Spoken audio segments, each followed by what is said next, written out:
Tudo bem? Obrigada. Tudo bem? Tudo bem. O nariz está onde? Ah? É, cumprimentar o meu avô também.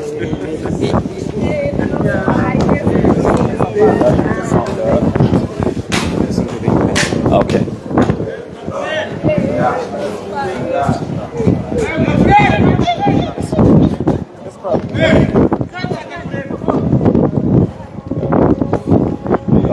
Para mais um Sim? que é para conseguir. Tá bom? Tá. Aí mesmo, tá bom assim. O microfone tá bom? Nos laterais, não quero ver ninguém, nos laterais. Nos laterais, não quero ver ninguém. Podemos avançar? O que o levou a sair do país? O que me levou a sair do país? Sim.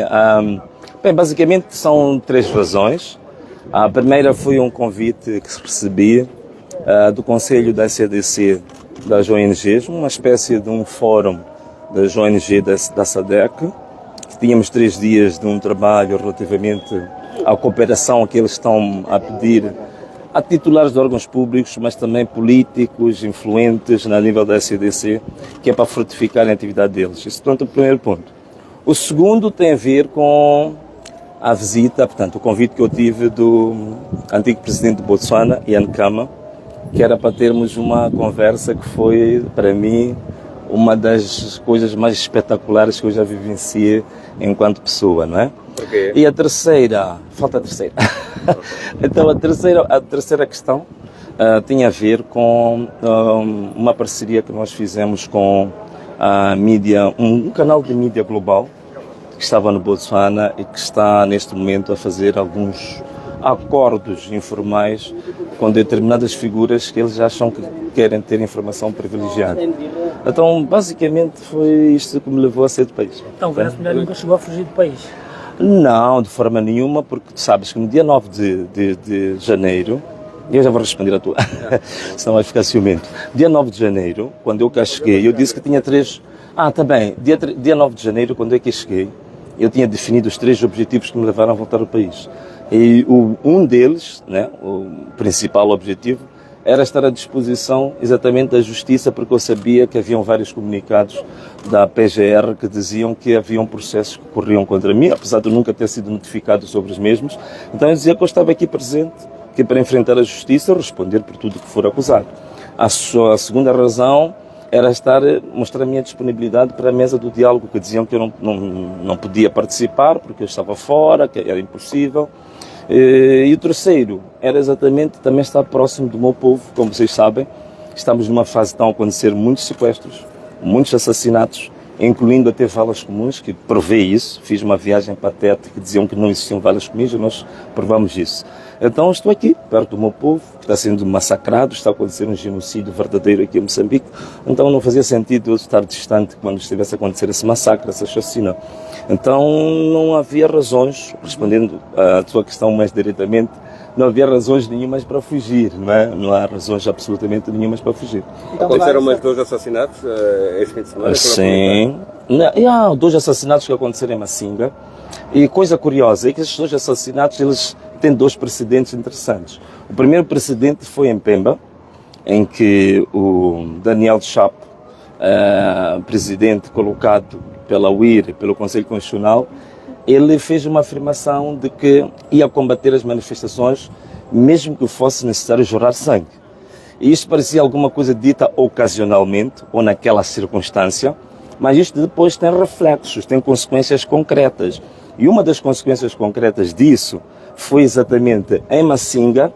Curiosamente, há um vídeo que se tornou viral ainda há dias, que mostra um chefe de quarteirão a falar com a polícia, a dizer que conhecia as pessoas que eram responsáveis pelas manifestações.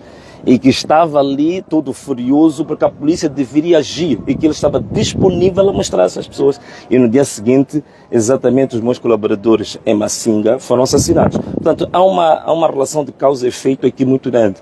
Também não é só este caso. Dia 5 de março também, quando nós estivemos a fazer a nossa marcha de celebração, que não é uma marcha de celebração, não tinha nada a ver com distúrbios, como tu sabes. Aliás, já fizemos a mesma em vários sítios. Fizemos em Tete, fizemos em Gaza, fizemos em Inhambane, fizemos na cidade de Maputo, já chegamos a fazer, fizemos na província de Maputo, várias marchas de celebração, nunca houve problemas absolutamente nenhuns. No dia 5 de março, como reflexo dessa expressão, que posso dizer, dessa instrução de alguém que se intitulou chefe de Estado, de que de fato devia-se começar a jurar sangue, e queria-se jurar também o sangue do Venâncio. Mas estou aqui, estou disponível para tudo o que for consequências de defender esse povo e lutar por esse povo. Amanhã vai a Procuradoria. Agora vou responder aqui. Sobre a PGR, como é que vai? Sobre a PGR, né? É a mesma pergunta, né? Vocês os quatro querem... Não, o que eu espero da audição de amanhã, para dizer a verdade, as minhas expectativas não são assim tão grandes, né?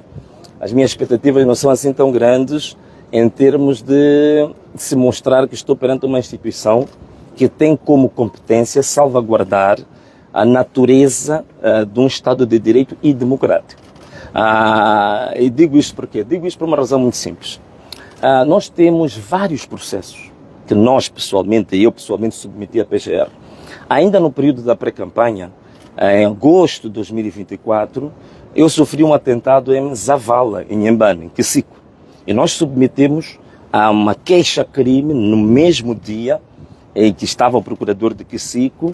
Este caso, passado mais de 6 meses, não tem desfecho.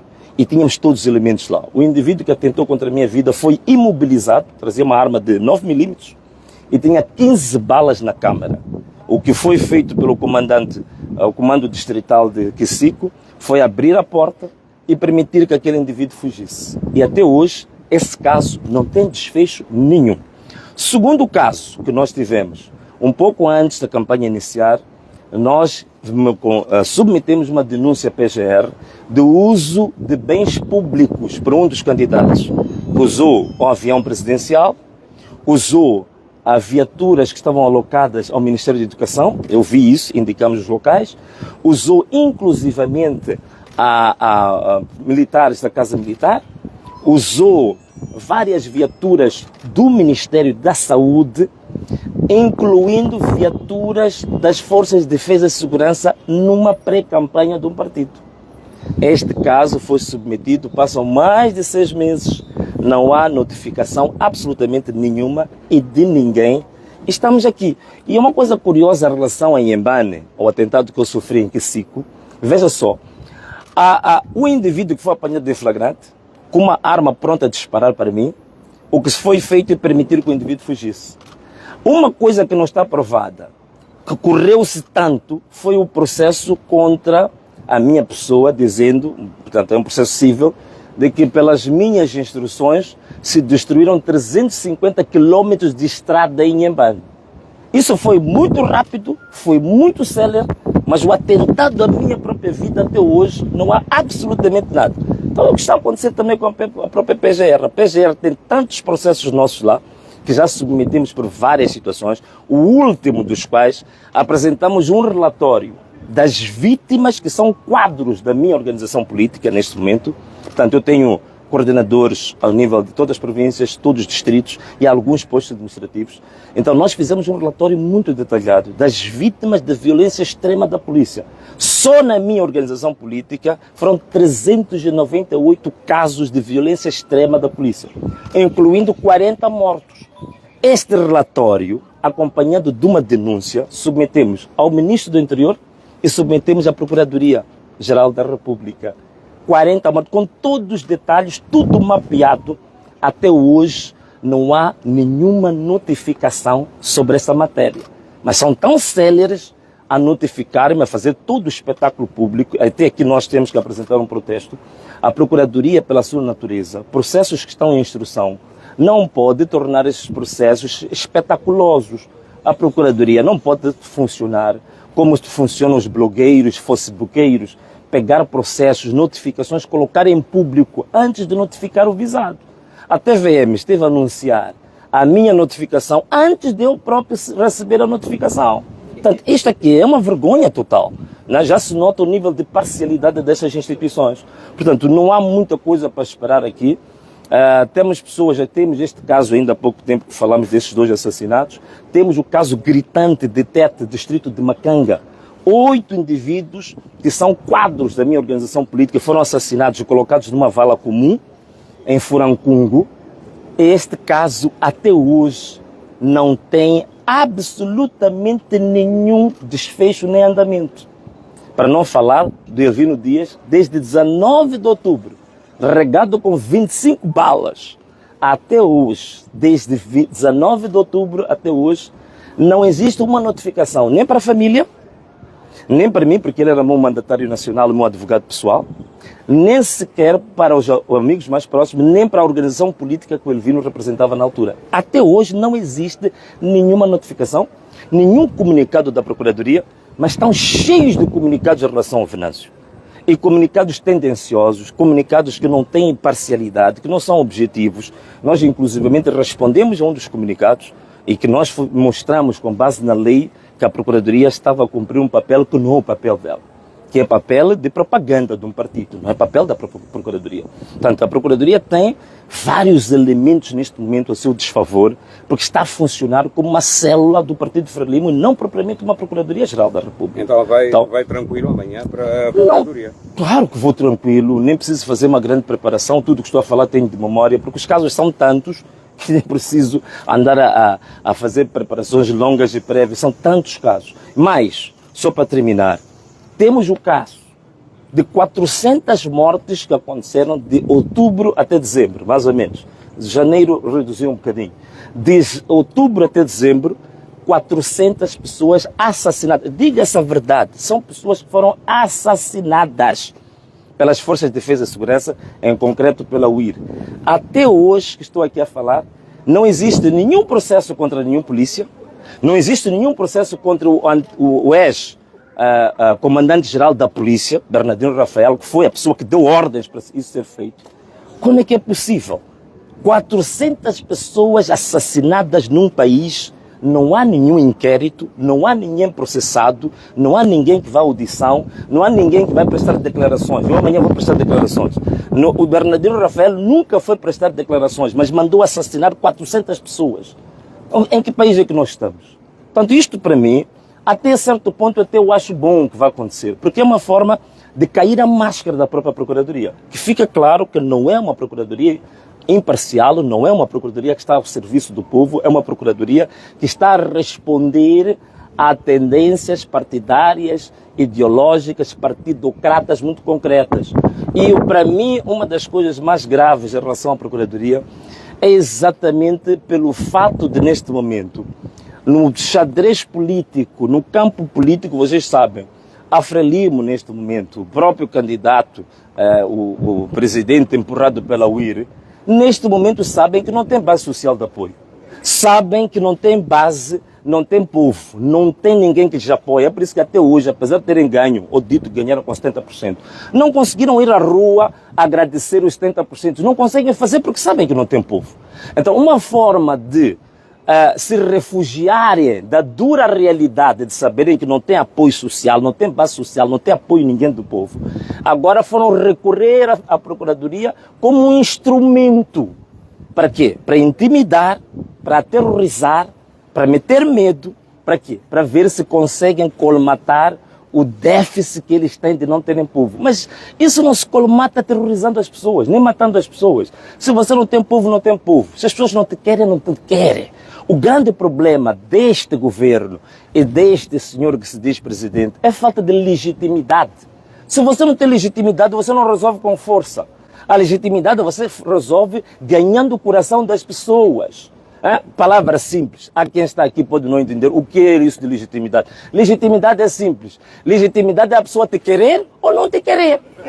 É só isso. Então não te querem. Não diz querem. É só isso. Não tem legitimidade. Tem ideia de quantos processos correm contra si a esta altura? E no caso do amanhã, qual é o processo que está? Bom, olha, aquilo que eu sei de uma forma geral, Dizem que tem processos em todas as procuradorias provinciais, com exceção de 3 províncias. Então vamos contar, como temos 11 províncias, vamos contar 8 a nível das procuradorias provinciais, que eu sei 8, o que mais? Sim, a consciência que eu tenho são 8, são 8. Notificado? Não, nunca fui notificado. Nós tivemos que forçar para saber isto. Nós enviamos uma carta em novembro, que só foi respondida, acho que há 2 semanas. Que a Procuradoria nunca nos respondia, porque ia informar ao público, informava nas redes sociais. Nós fizemos uma carta, dissemos, olha, estamos a ter informação que a Procuradoria emite comunicados a dizer que há processos que correm contra mim, mas eu nunca fui notificado. Então metemos uma carta a solicitar que eles nos dissessem quais são os processos. Não responderam. Metemos uma carta de insistência, não responderam. Metemos um pedido de audiência com o Procurador-Geral da República, também não respondeu. Mas como sabiam que havia esta audiência agora, então fizeram um rascunho rapidamente para informar quais são os processos que correm contra mim, que tenho que falar com o meu advogado, mas pelo que eu saiba são 8 processos contra mim. Agora, qual deles é que eu vou responder amanhã, não sei, né? Não sei qual deles, mas estou pronto. Isto ocorre no momento, dia 5, sabemos que o país houve uma assinatura de acordos de referência dos partidos políticos, aquilo que vai ordenar o debate político. E quero saber se o Venâncio Mondlane teve acesso a essas referências que vão ordenar esse debate político, o momento foi consultado, foi ouvido sobre este debate político que vai ocorrer já? Não, quer dizer, formalmente não, né? Eu tive alguns contactos informais, portanto, os 4 partidos signatários dos termos de referência para o diálogo, agora fica muito curioso, porque nós já achávamos que era o acordo. Afinal de contas, são termos de referência para ir dialogar, para depois fazer o acordo. Então, e o povo está aí com fome, o povo está preocupado, o povo está aflito, o povo está sendo assassinado, mas agora ainda se vai fazer os termos de referência para ir fazer o acordo, né?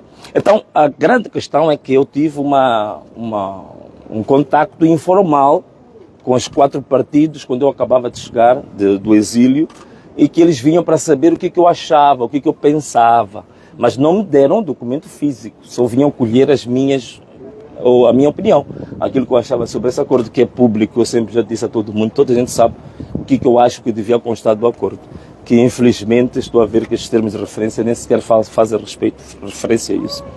Yeah. Muito obrigado. Quem estiver aí poder responder comigo, responde. Este país é nosso! Salve Moçambique! Este país é nosso! Salve Moçambique! Este país é nosso! Salve Moçambique! Este país é só... Salve Moçambique! Ana Malala! Como vamos?